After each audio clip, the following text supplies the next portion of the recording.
In rainy California, we definitely need it. That rain is the foundation of all of the Central Valley. In other words, it allows agriculture to succeed. So while I'm interviewing somebody that is directly affected by what happens with agriculture, he's running for what's happening in the city. Welcome, Chris Montoya. Charles, but I, it's okay. Sorry, I know a it's, Chris Montoya. It's I have an uncle named Chris Montoya. So that makes sense. Yeah, no, totally fine. No worries. Yeah, absolutely. What's funny is I mean, not funny, but interesting. I come from 5 generations of farmers here in the valley. So, when I was driving down over here, just the rain, I thought, man, yeah, we need this. We always could use more rain. So. Well, I'm 56, and I can only think of a couple times where less rain would have been good. The flood of '86, out where levees collapsed, and I was living in Marysville, so north of Sacramento. And I can think of one other time where we had too much rain in 56 years. Yeah, and if it was over a larger period of time, it'd been fine. Yeah, absolutely. It's this year's been kind of weird. We haven't had as many rainy days, but it's been more quality over quantity, I think, in terms of rain. But yeah, I'm running for city council, District 3. Very excited to do it. So tell me about your family. So yeah, on my mom's side of the family, 5 generations of farmers. We've been farming over kind of in the Biola area for, gosh, probably almost 100 years now. On my dad's side, my grandparents, they immigrated from Mexico. They first went over to Texas, and they were part of a work program there. Then they came over to California. My dad was actually born in Fresno community. They moved up to Los Banos when my dad was a young kid. Then back to Fresno. My grandmother actually got her citizenship in the 90s. Right around the time I was probably about 3 or 4. I vaguely remember that, which is, it's great to hear. Love that part of my family. But yeah, we've been just my background in that, a lot of hard work, just on both sides of my family, and that's really trickled down to me. I saw this thing. My mom sent me this thing from Instagram a while back, and it said, my parents didn't leave me with $10 million as an inheritance. They left me a work ethic, and it's like, yeah, that's true. Well, that's just as important. Well, that's probably more important. Absolutely. I started but no, more. Yeah, people blow through their inheritances all the time, and I'm never going to blow through mine. So, if you had to make a tough decision, one where you didn't know what to do, what would be your process? All right. So, what's funny is this happened a lot when I first started working in the trades, because when I first got into low voltage, I didn't really know too much about it. And I had a buddy because he got me the job. I asked him, like, hey man, do you think I can do this? He's like, oh yeah, absolutely, you can do it. Don't worry. I'm going to be here. I'll tell you whatever you need. If you get lost, it'll all be great. I'm like, awesome. About 4 months into the job, he tells me that he's leaving the company. And I still don't know anything. And so there would be times where, no joke, I would be working on some device and trying to figure things out, and I would just, I'd pause. I would pray about it. Literally, I would pray, and I'd go through I'd just go through everything, and then, I kid you not, I would find a solution, and I'd do it. It'd work, and I can't even tell you how I got to how I figured that out. Just the idea would pop in my head. Oh, we got to do this. And then I'd go and do that. And I'm like, how did I think of that? I have no idea. But prior to that, that was actually that was a learning experience for me as a person. Prior to that, I would probably, yell and rail and blame everything on everything else but the problem, ask why me. But after that, no, I just, and even in that, why me? So it's like you gave up a victim's mentality. Exactly. And just took charge. Well, and I've changed my mindset over the years from, especially what I was just saying with why me. I had this idea of like, why me? Why do I have to be the one to do this? Why couldn't it be anybody else? Because it keeps me in each of our turns. But this is what I realized. It's me because I can do it. Every single thing that I've had, every single hardship, problem, whatever, I've always overcome it. And so whenever I'm up against something that it seems beyond me, I'll say, okay, no, I know I'm going to figure this out. Like, yeah, it's a problem. It's annoying, but I'm going to figure it out. And every single time in my life I have. Every single time. Well, that's cool. So how does your work experience help set you up for this job? Well, what's interesting is I like to think of myself as just regular guy. I'm your average person. And I think that when it comes to the needs of people, you have to know what a lot of people are going through because you yourself have gone through it.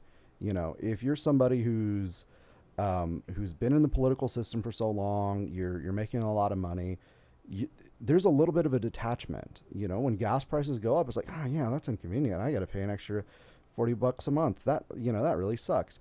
If you're somebody who's, working, making a little less than that, you're like, man, $40, that's a lot. I don't want to have to be spending that. And, you really feel the pinch and you kind of know what people are going through. A lot of my casual experience in life, I think really sets me up and puts me in the mindset of what everybody's going through in this area. Well, we will get to what your district's like. Yes. I'm not quite there. I'm Yeah. totally give you that opportunity. But as far as like working, and even problem solving, that's part of my job. I'm a service technician. My job is to solve problems. And a lot of times you come into certain situations, you'll come into a situation where somebody else has worked on a project and you look at it, you're like, what the heck did they do? It's just this rat's nest of nonsense. And you're trying to figure it out. Like I was thinking about it actually on my way over here. I was thinking about my, boss. I would call him sometimes and I'd be like, hey, look, man, there are some things that we were doing that, we're working on this project. I don't know what the guys before us were doing.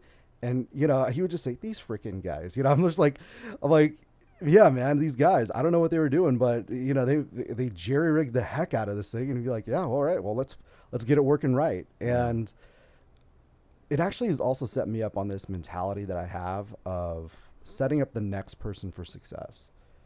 Every job that I've had, I've always considered the fact that I'm not going to be there forever. Whether it's I find a better job, I retire, or something like that.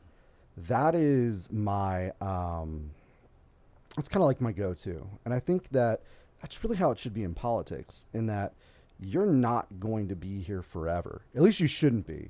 Well, I'll agree with the Reese. You shouldn't be because some people do, certainly. Both Republicans and Democrats. Yes, yeah. Some of them, they've been in office longer than I've been alive, and I'm 56. Yeah. Yikes. No, it's crazy how some guys.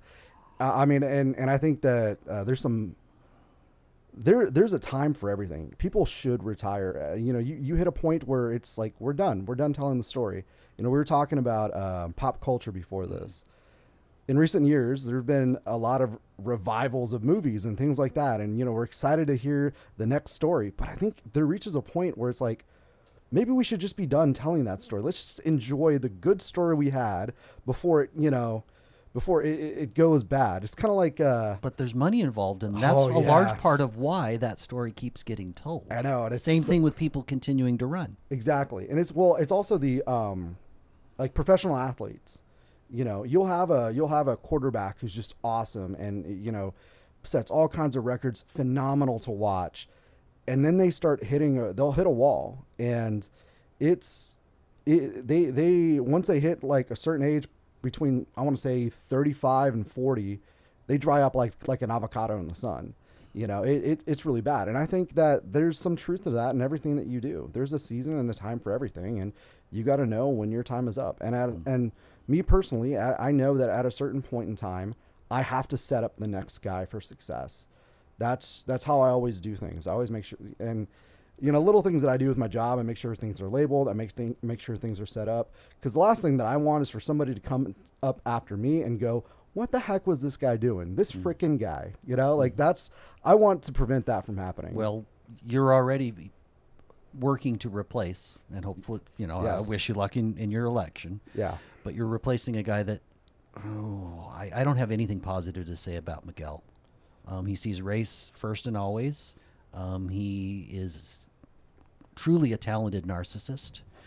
I think I should stop there because everything after that is not good experiences. I will say this. I will try to be charitable to Miguel in this. I think that he certainly he certainly does know quite a bit about things. Oh, he's definitely smart, which Yeah, makes it he's- worse, not better. He's very knowledgeable. I'm impressed with his knowledge on certain things. He can call up different codes and things like that very easily. That I will admit that's not a talent that I have. When it comes to But you have a city staff that would be helping you. absolutely, that is you're not wrong, 100%. I never believe that I'm the smartest man in the room. I always believe that it's good to surround myself with people who know things that I don't know. Who was it? It was I think it was Elon Musk who said, "Look, I don't know anything about building rockets, but I got people around me who know about building rockets, and what I do is I invest in them." And that's my goal, is to surround myself with people who know things that I don't. I think as a leader, you're the one that's driving the bus, but it's always good to have a navigator with you as well. And So, what is the role of government? oh man, the role of government, honestly, is to take care of the people. But there's a fine line with that in self-government versus we're just going to micromanage everything. I think that what a lot of people kind of want with government, well, it's half and half. Some people want the government to be a little bit of an HOA, to come in and just police everything and to just make sure that we're doing this, that, or the other. And then some people just want to be left alone. See, I want him to defend my liberty and leave me alone. Yeah, absolutely. It's Like there's some basic infrastructure, crime, Mhm. things like that an individual can't handle, but otherwise get out of my way. Absolutely. That's exactly what the government should be doing. We should not be interfering, even with a lot of social things. I mean, obviously there are social issues that come up, and there are things that we can do as a larger society. But I do believe that the emphasis needs to be on helping outside organizations build up the places where government shouldn't touch. A good example would be the Arts Council with Measure P. Measure P was the embezzlement was a complete disaster, and I was asked this question about it, like, oh, should we get rid of like working with organizations? Should the government just take over all that? I'm like, absolutely not. No, there should be transparency and oversight. Absolutely. There should be transparency and oversight. The government needs to have a place like overseeing that, but we don't need to have a bunch of people micromanaging. We don't need to create another group to go in. We don't need a survey or another team to check all this stuff out. We don't need to form a task force. What we can do is we check in periodically and we have that transparency. I think transparency is one of the biggest issues that we have as a city. The people really don't feel like the government is transparent enough. Or it's working for them. Yeah. In other words, it's hiding things rather than just helping them. No, and absolutely. Even I was a few weeks ago, I was at the public comment for the militarized weapons that the police use. And what I thought was very interesting is that the people that were there, who were kind of protesting what was going on, what came up a lot was, you guys are hiding all this information from us. You're not telling us the truth. You guys aren't, you're doing all this stuff and, you don't want anybody to know about it. And as I was sitting there, I looked around the room, and in that room there was 2447, 26, Telemundo, 30, the Fresno Bee. And I thought to myself, I'm like, yeah, they all knew to be here. Mhm. And in the past, what's happened is, okay, we're going to do this thing. We're going to alert the news outlets. They're going to go report on this. So then the city as a whole will know what's going on. But the world's kind of changing, where people aren't watching the news as much. It's not, people don't watch the news in general. They watch the news that they want to watch. They listen to Mhm. the things that they want to listen to. And so I think in a way, this, I'm going to be very good faith and say, yeah, maybe nothing suspicious is necessarily going on. I don't want to attribute malice to what might be incompetence or a change that we're just not picking up on. But people, how we would give out information in a town hall or like the town square, it's changing from what it used to be. Now, a lot of people are saying, oh, social media, we should absolutely just do social media. Okay, great. Here's a problem with social media. People pick and choose what they want to listen to, and the message doesn't go out to everybody. So one of the things that we have to do is we have to figure out, okay, how are we going to do that? I think there are a couple of things that we might want to visit. I know it kind of will, I think mass messaging to people would probably be a good way to go. It's a little bit of a blunt instrument, and we could be, you have to give people the permission. People have to give you permission to do that sort of thing. If you want to do a mass communication, whether it's via phone, a text message, like, hey, we have this important meeting that's happening. Here's some more information for you to have. It's amazing to me how little people know about what the city government does. I'm on the Measure Y committee for the city of Clovis. I attend most city council meetings. I would have been at one last night, except I chose to do something more fun and go to the RNHA meeting for a break. Hey, But yeah, I sit through the budgets and ask questions, and government's a lot of work. yeah, And they speak in, if you get elected, you need to keep this in mind. They speak in acronyms. yes, yeah. And so we need to get away from that. Before we get too deep in the weeds on this, though, can you define physically your district? And then can you talk about some of the unique demographics of your district? Okay, yeah. So my district is from as far kind of north. Well, Tower District is about far north as we get, which would So be do you south. include Fresno High or not? No, Fresno High. That would be District 1, I believe. Okay. Yeah, the only high school that my district has is Edison High School. Okay. Well, yeah, in Fresno Unified. And it goes about as far east as downtown Fresno. So we have Tower, downtown Fresno, Chichansey Park is in this district. And then there's a lot of area west of that. I mean, it's the southwest part of Fresno. I live on the far west part of it, off of Polk and Olive in that area. Okay, so you're somewhere between development and the little pieces of farmland still left. Yeah, and development's something that I hope we continue doing in that area. I mean, we have a development plan, but for whatever reason, the city of Fresno has not really been putting a lot of effort and energy into that. I can't imagine why.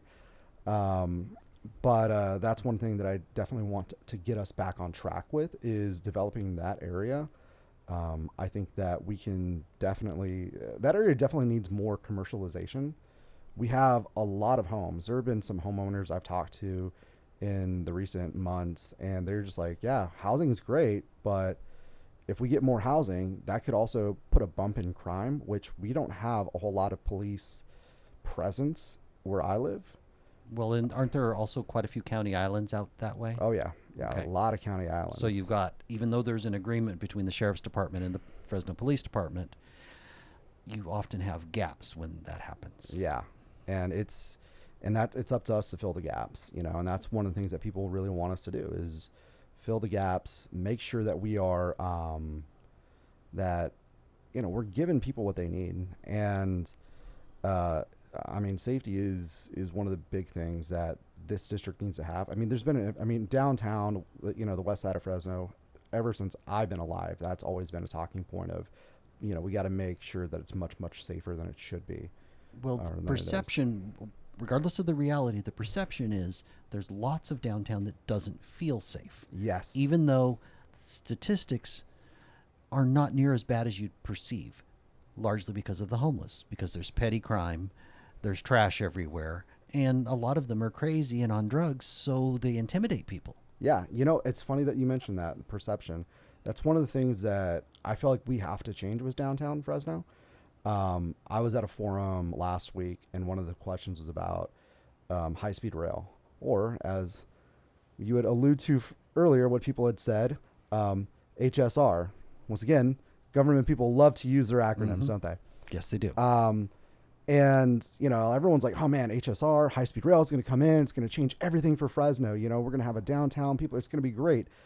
As if the 99 doesn't go through Fresno, like as if people aren't already traveling through Fresno to go someplace else.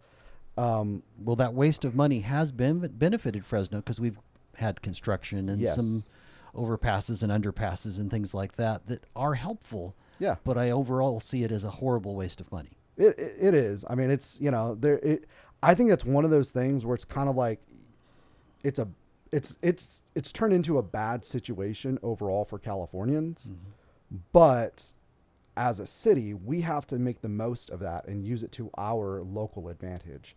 And that's one thing that you just have to do. That's one thing that I'm just kind of looking at with the state of California.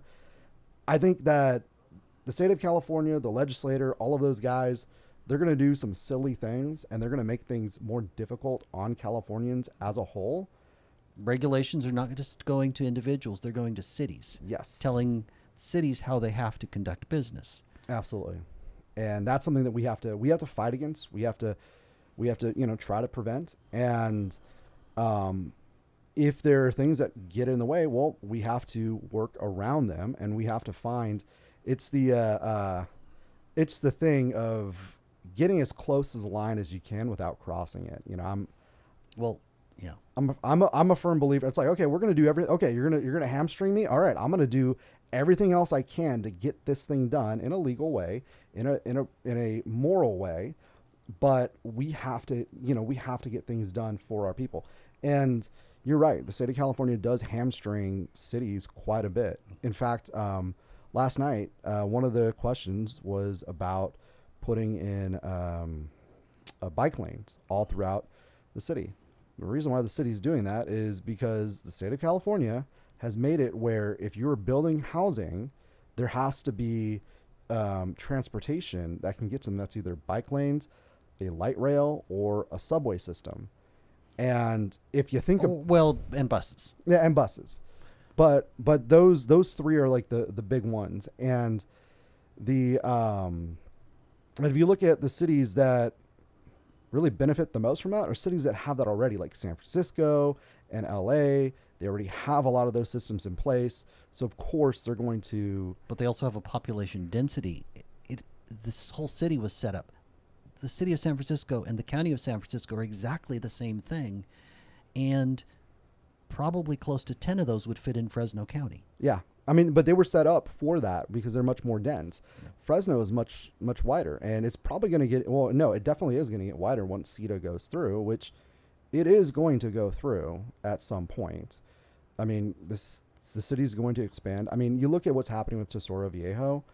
Madera has benefited from that tremendously. I know that Fresno is looking over at that and going, we need to have something like that here as well. Well, that's because there hasn't been vision on the city council in Fresno for quite some time. Yeah. Or at least not enough people with vision. There might be an occasional individual. Who would be your allies on the city council if you're elected? That's a good question. To be honest with you, right now, I don't really have any. But one thing that I'm really good at is making friends and building relationships. It's one thing that it is kind of a hard thing to project as well, with how there's 4 races happening right now. So 4 seats can absolutely change. It's hard to pigeonhole and say, oh yeah, this person's going to be my friend or this person's going to be a friend.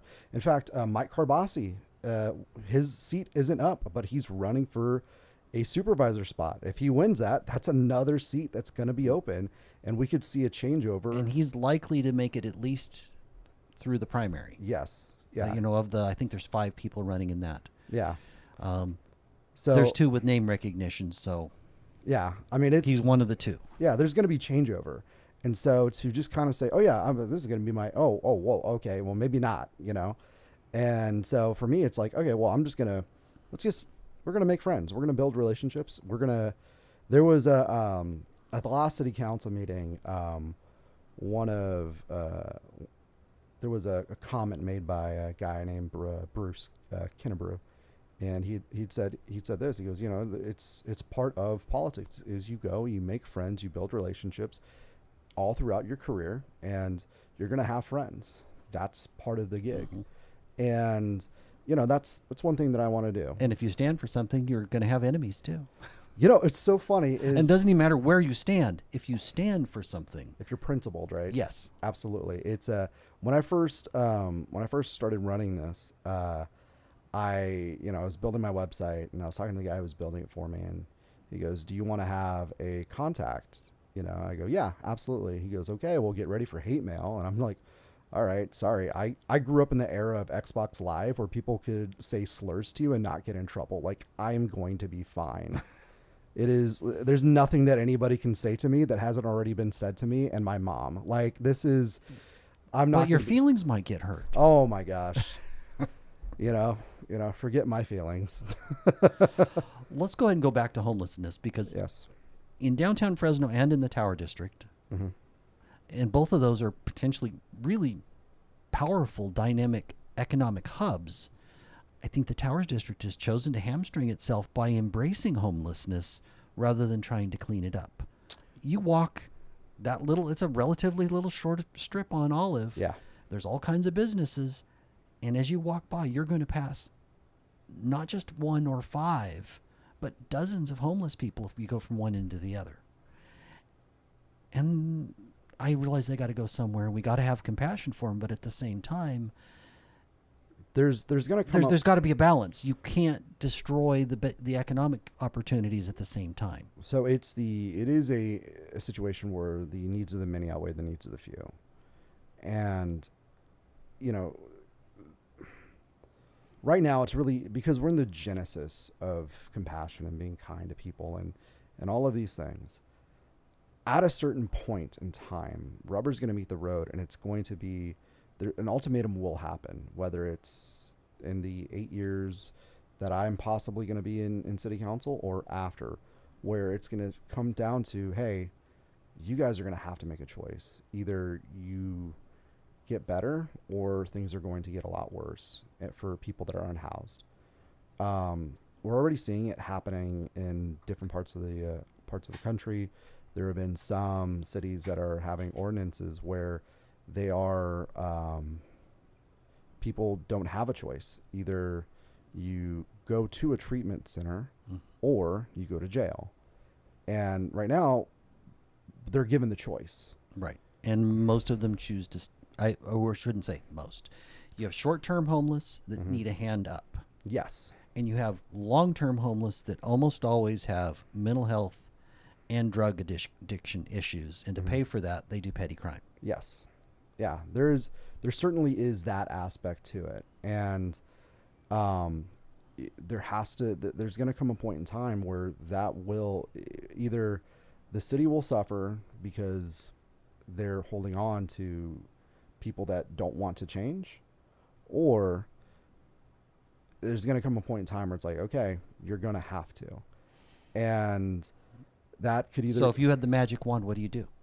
Have the magic wand. It's really easy to say, no, you're going to go. You're going to go and do this. But I'll be honest, I believe that we still have to look at deeper issues within our society. One of the things that I was at one of Miguel Arias's town halls, and he was talking about how in the programs that city has done in the years that he's been city councilman, that they've gotten about 10,000 people off the street, which is great. It's wonderful. Except there's not a difference. Well, that's because 10,000 people got back onto the street. Right. There's where I was going. Yeah. And so, which his words, that's what he said. 10,000 got off, 10,000 got on. This isn't conspiracy. This is fact. Or I would guess in the last 10 years, it's probably 10,000 got off and 11,000 came on. Yeah. And so if we have to look at, okay, why is it that is happening? because yeah, we can get people out of problems, but why are they falling into problems? We have to look into that. Is it because of drug usage? Is it because of mental health that people, just regular people, aren't getting? Life is stressful. One of the, I think a mental health, we are in a mental health crisis, like as a nation and as a society. Like people are much more in tune with their mental health than what they used to be. And it almost seems a lot more fragile than what it used to be. You have people. But you were the exception. You talked about people could say whatever to you and it's not going to hurt your feelings. So, okay. So if we're fragile enough, if the society is fragile enough that words could hurt you, Yes. and you need a crying room, in college, there's a safe space, you have a different society. I think we need to toughen up. Well, absolutely. Well, so I don't want to say that I'm necessarily the exception to the rule, but I'm not a typical person in that regard. I'm someone who, I've spent a lot of time in church, so I know where my foundation is, who I am as a person. I know that my identity is rooted in Christ. And so as a result of that, yeah, people can say whatever they want to me. It's not going to hurt my feelings because I know the truth about who I am.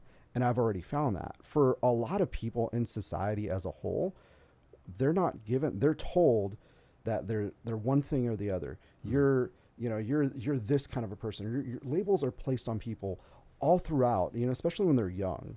We tie people down to certain things. And, people will feel like, oh man, I have issues. And so what do we do? Oh, well, I'm going to get on my phone. I'm going to look up these things that I'm feeling, oh my gosh, oh man. Okay. So this is what I'm feeling. I have this issue, or I have this issue. And that's why I do these things. And it's, I've known people like that where they're like, oh yeah, well I have narcissistic traits and that's why I'm like this. And you just need to affirm me. And it's like, no, you got to change, my friend. Like, it's like, yeah, you were born this way, but hey, let's get born again. Let's get our lives changed. Sorry, I don't mean to preach. No, that's quite all right. So we haven't dealt with public transit. As I drive, I go over to, I try to stay mostly in the city of Clovis because I'm biased. And I think Clovis is better than Fresno. But I appreciate that our sister city needs to thrive if Clovis is going to thrive. We're not truly separate. So as I look at public transit, it's empty, except during certain peak times. They can give you this stat of, oh, there's over 1 million riders during a year. But how come the buses are always empty? And you realize if somebody gets on a bus and they transfer 3 times in a day, and they do that 3 times a day, each one of those is counted as an individual ride. So it's a little bit of a smokescreen.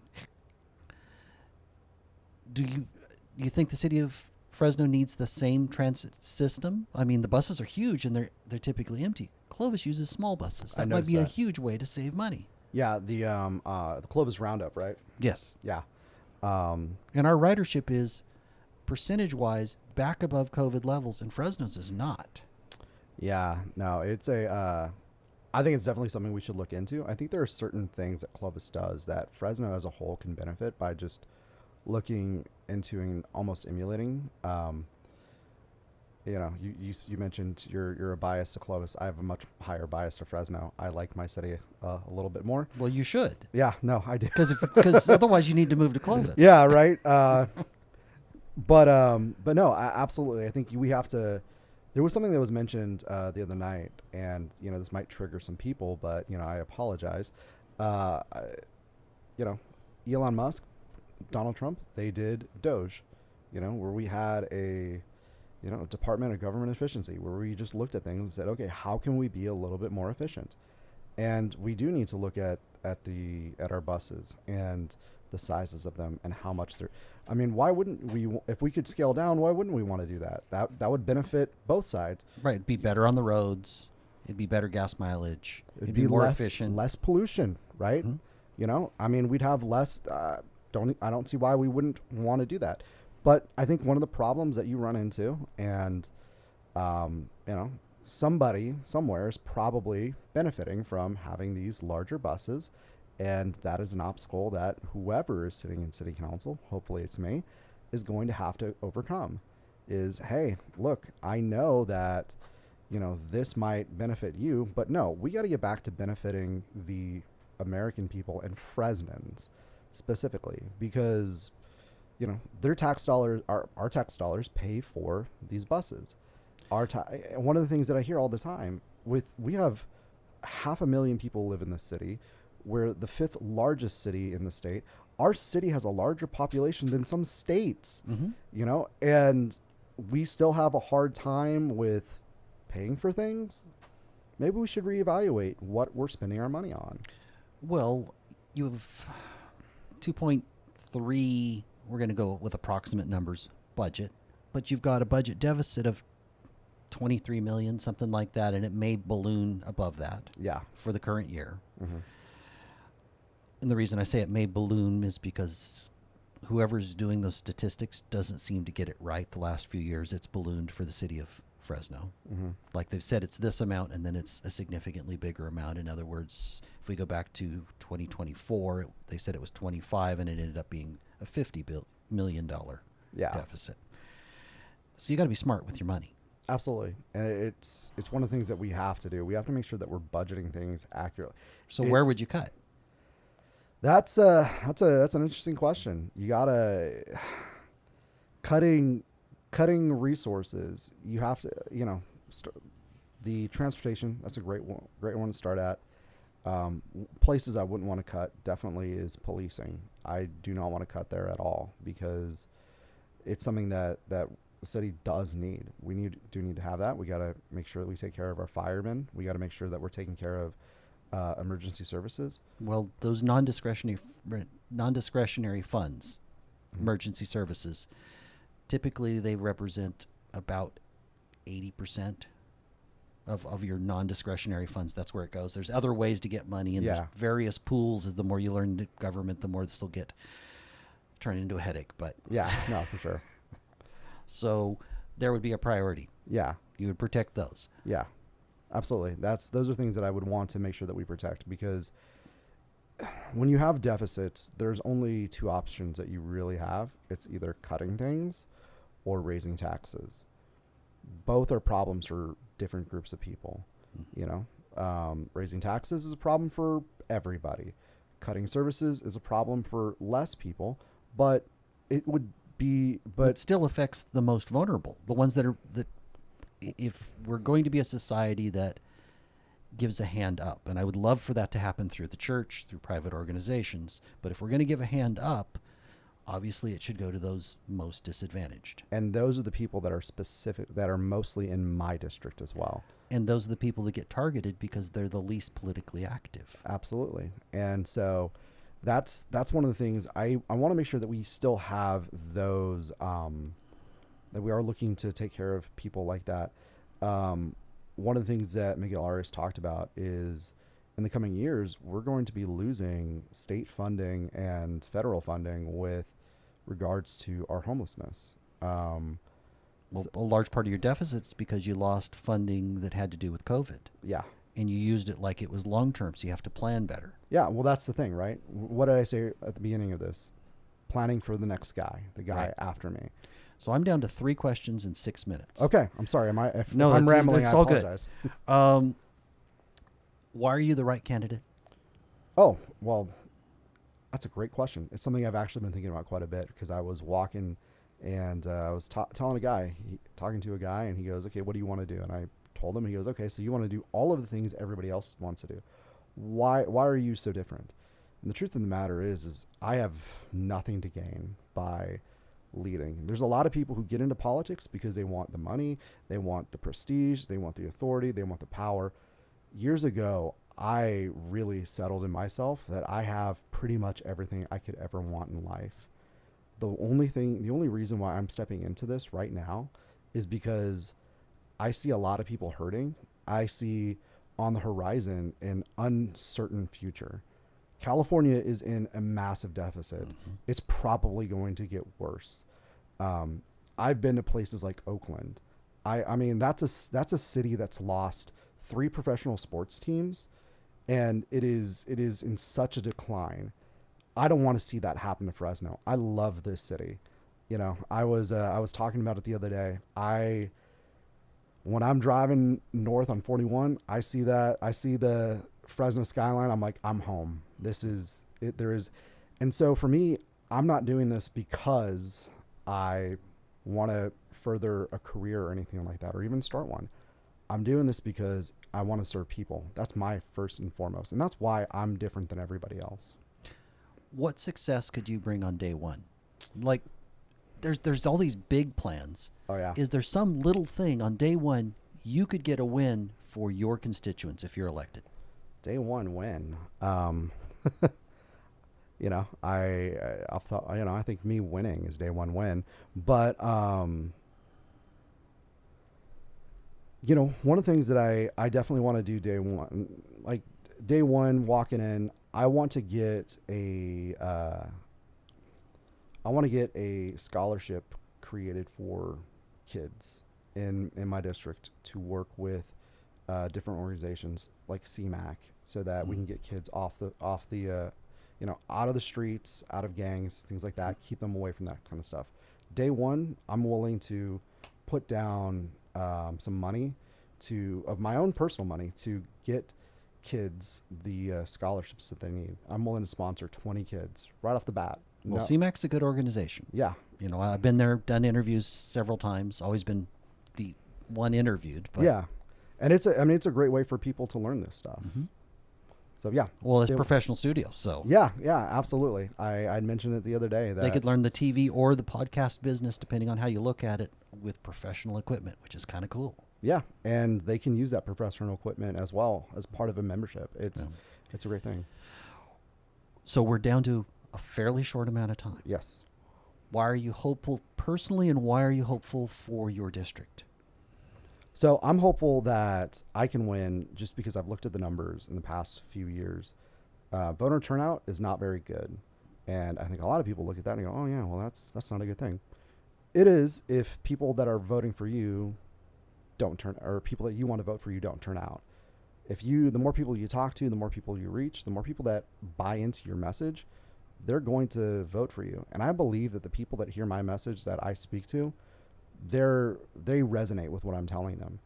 And I look at the numbers. I truly believe that I can sway and I can get people on my side. I'm hopeful for my district because one thing that I've said, if I win, is that the past 20 years, people have been wanting a change. We've had one politician that's the same as the next politician, the same as the next politician. I'm going to come in and I'm going to be something very different. And I'm going to put them first above anything else. I'm not going to pander to them. I'm not going to say things that, I'm not going to tell them necessarily what they want to hear, but I'm going to do what they need. Okay. And if people like your campaign, where do they find out about you? Oh, okay. Well, very easy. If you want to find out about me, just go on to charlesmontoya3.com. It's not Chris, it's Charles. Charles, yes, not Chris. charlesmontoya3.com. I'm also on Instagram. I have a presence there. And I'm going to be doing a couple of meetups between now and election day on June 2nd. So, people want to talk to me, bring their questions, concerns, comments, complaints. I'm all for it. Like I said, grew up in the Xbox Live era where they could say slurs. Well, I thank you for this time. You're welcome. Thank you for letting me be here. Well, it was a good conversation. Felt like we could have actually gone another hour, but that's all right. I wish you the best of luck with your campaign. I'm not willing to endorse at this point because I will actually have somebody else that's running in your race on. That's but totally I fine. see it as there are 2 good candidates and 5 that I really hope don't get elected.